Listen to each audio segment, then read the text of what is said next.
you've been directing Cheap by Jowl, a company, and that was founded in 1981. Tell us a little bit about the story of how that got going. When did the idea for setting up this company begin?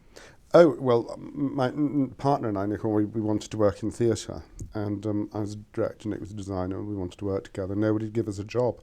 So we decided the only thing for it was to try and start a theatre company, which was started. It took a very long time to start, and but that's how it happened, basically. So it's entirely pragmatic and to do with, a work solution for ourselves. So how did you actually get started? You had the idea, how did you actually get it on the road? We started in Fringe Theatre with actors working for nothing, and then we did a tour with a very, very small grant from the Arts Council, so we could hardly pay people. Nick and I were administering it ourselves, so that was a disaster. And the van wasn't MOT'd, and we were stopped by the police. And the first tour went very well, the countrywide, but it was so dreadful that the Arts Council What was so terrible? Why did you find it so terrible?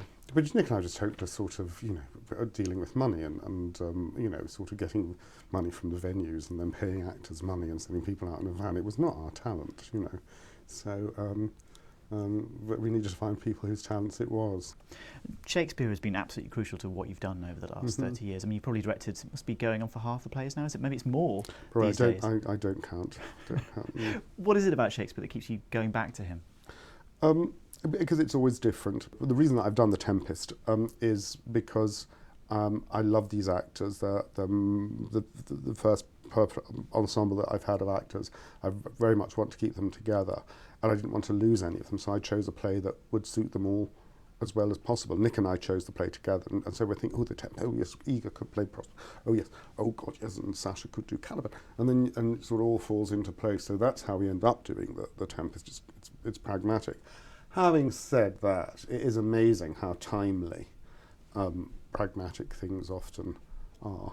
And I think it's the second time actually you've done The Tempest, because you did it in English in 1988, I think. Yes. The challenge is always to unknow what you know. But even if it's a play for the first time, it's sort of unknowing it, because of course, just reminding yourself of your ignorance, particularly as you grow older, is really important. That actually what you don't, I don't know very much. So it's important to know that you don't know, and that's part of the mystery of acting. All actors in every culture know that is the problem. And what kind of things have you been thinking about in terms of The Tempest? It does now seem to me to be about something very modern about this character who's desperately learning to forgive. This is Prospero. Yes, and he's learning how to deal with the fact that reality is not like he would like it to be. And he's lived in a very controlled universe, and he's trying to break free of that, and he's got to sort out his relationship with his daughter, his relationship with his environment, his relationship with himself, and he has to learn how to forgive. And it's about somebody sort of screaming noisily to try and learn how to forgive during the whole play, and leaving a world of revenge behind. It's a very anarchic play.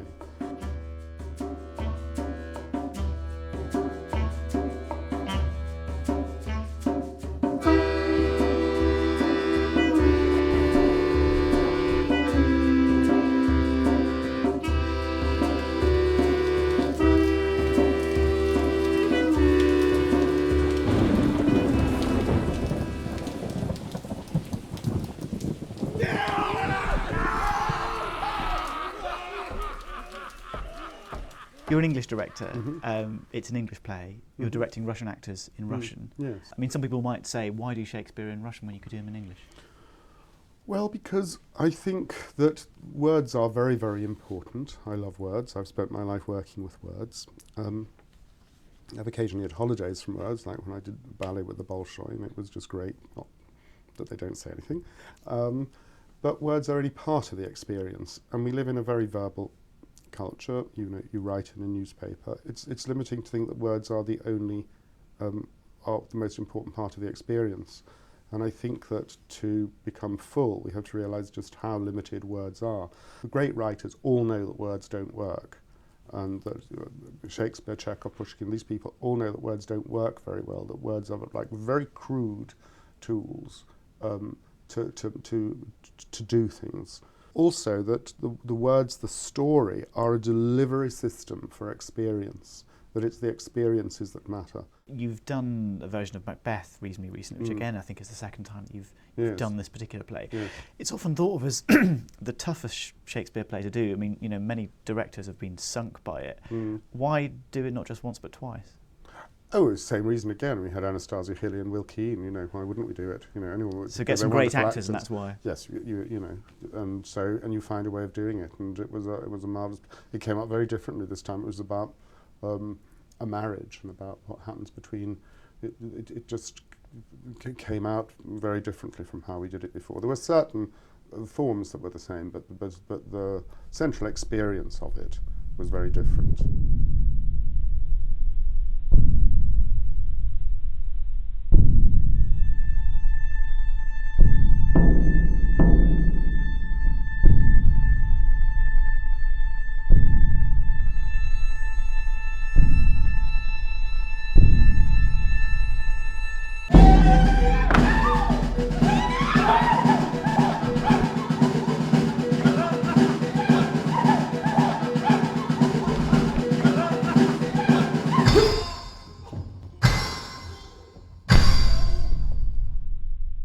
Another famous Cheap by Jowl production was As You Like It, which I think you first did in 91, then brought back in 1994. Yes. I mean, this, in a way, was a kind of breakthrough performance because it toured absolutely everywhere.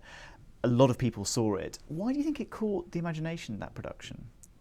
It was serendipity, really, and luck and chance. And we had wonderful, wonderful actors. We had Adrian Lester as Rosalind, and we had all sorts of people who were absolutely marvellous. The interesting thing, isn't it? Because you did it as an all-male production. Yes. It was an all-male troupe, so as in Shakespeare's day. But then, I mean, given that the whole play is flirting endlessly with these ideas of what gender identity is and what sexuality is and falling in love and then falling out of love. Yes. I mean, I guess at one moment you had a man playing a woman, playing a woman, playing a man. Whichever way around it is. Well, Shakespeare, to be fair, has, as in the original, there is a moment in play when a man plays a woman, plays a man, plays a woman. But that's written by Shakespeare. That's not us being clever, that's Shakespeare, or too clever.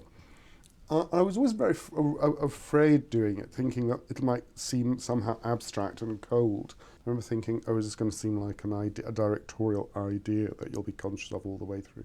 And the very happy thing for me was it didn't seem like that. It didn't seem like a concept. It became something that was felt. But that was to do with the talent of the actors who performed without self-consciousness. Declan, you once said that theatre will survive our best attempts to destroy it. Yes. We're having this conversation as the Arts Council deciding literally pretty much as we speak who is going to get their funding cut in the next round of funding negotiations in England. I mean, if your funding is cut, then your theatre isn't going to survive, is it? I don't just mean you, I mean theatre more generally. Can theatre survive without money? I think these cuts are incredibly sad.